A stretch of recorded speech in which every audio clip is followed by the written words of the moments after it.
Brought to you by Palvi Agrico. पालवी ॲग्रिको, भारताचा पहिला AI तंत्रज्ञानावर आधारित B2B आणि B2C ई-कॉमर्स प्लॅटफॉर्म. शेतीसाठी जे काही लागणार थेट तुमच्या बांधावर पोहोचणार, मोबाईलच्या एका क्लिकवर. महाराष्ट्रात येत्या निवडणुकीसाठी भाषावाद हा एक मुद्दा तर होता, पण आता निवडणूक यादीवर विपक्ष जे आहे ते आक्रमक होताना दिसत आहे. मीटिंग झालेली आणि 1 नोव्हेंबरला आता भव्य मोर्चा काढायची ही तयारी त्यांनी दाखवलेली आहे. आपल्यावर यासोबत बोलायला BJP मुंबई अध्यक्ष अमित साटम आहे. सर, तुम्हाला दीपावलीची हार्दिक शुभेच्छा. निवडणूक आयोगावर काही बोललं की BJP त्यांच्या समर्थनात येते अशी भूमिका त्यांनी सांगितली. त्यांनी हेही सांगितलं की एक माहोल तयार केला जात आहे की RSS घरी घरी पोहोचतं आहे. आम्ही लोकसभेत BJPचं काम केलं आहे, कोणीही पन्ना प्रमुख नव्हता, आम्ही घरी जाऊन कॅन्डिडेट त्यांचं कामं केलेलं आहे. नाही, असं आहे, ते आपलं काय मतं म्हणतात, परंतु इलेक्शन कमिशनवरती अशा प्रकारे असंवैधानिक टीका ही कोणीही करता कामा नये. त्या टीकेचं आम्ही खंडन करतो. इलेक्शन कमिशनला चॅलेंज करण्याच्या वक्तव्याचं आम्ही खंडन करतो.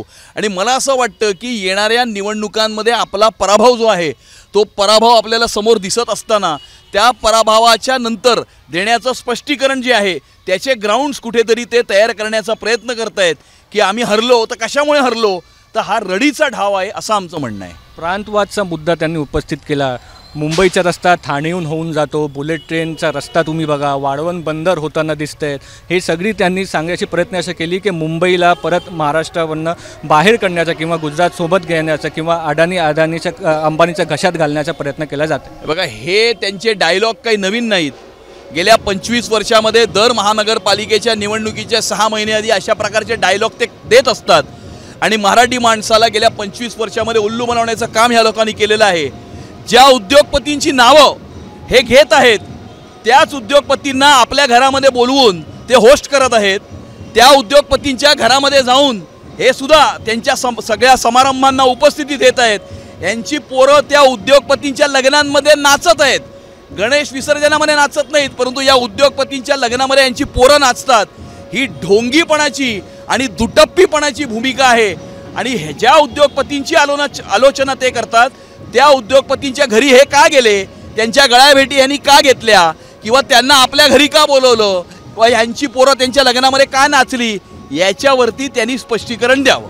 लोकसभेत आपल्याला एक माहीत आहे, नरेटिव्ह म्हणा, फेक नरेटिव्ह म्हणा, संविधान बचाव. आता तेच इलेक्टोरल यादीचा एक नरेटिव्ह विपक्ष कडून तयार केला जातं असं तुम्हाला वाटतं? हे आव्हान आहे का तुमच्यासमोर? नाही, असं आहे की यांच्याकडे यांनी केलेलं कुठलंही काम दाखवायला नाही.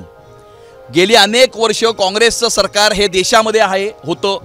1999 ते 2014 कंटिन्युअस 15 वर्ष राष्ट्रवादी काँग्रेसचं सरकार या महाराष्ट्रामध्ये होतं. मुंबईच्या महानगरपालिकेमध्ये 25 वर्ष उद्धव ठाकरेंची सत्ता होती. या सत्तेच्या कालावधीमध्ये यांनी मुंबईसाठी, महाराष्ट्रासाठी, या देशासाठी, मराठी माणसासाठी, नागरिकांसाठी केलेलं एक तरी काम दाखवावं. आम्ही सांगतो ना अभिमानानं की कोस्टल रोड आम्ही केला, मेट्रो आम्ही आणली, अटल सेतू आम्ही तयार केला, BDD चाळीतल्या मराठी माणसाला 500 फुटाचं घर आम्ही दिलं.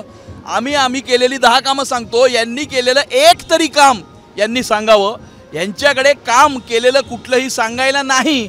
आणि त्यामुळे अशा प्रकारचे फेक नरेटिव्ह पसरवणं हे करण्यास सोडून यांच्याकडे दुसरं कुठलं काम नाही.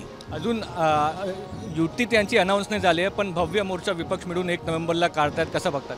नाही, मोर्चा काढण्याचा अधिकार प्रत्येक राजकीय पक्षाला आहे, तो अधिकार प्रत्येक नागरिकाला आहे. परंतु तो काढत असताना कायदा सुव्यवस्थेची परिस्थिती बिघडता कामा नये, नाहीतर मग सरकार आपलं काम करेल.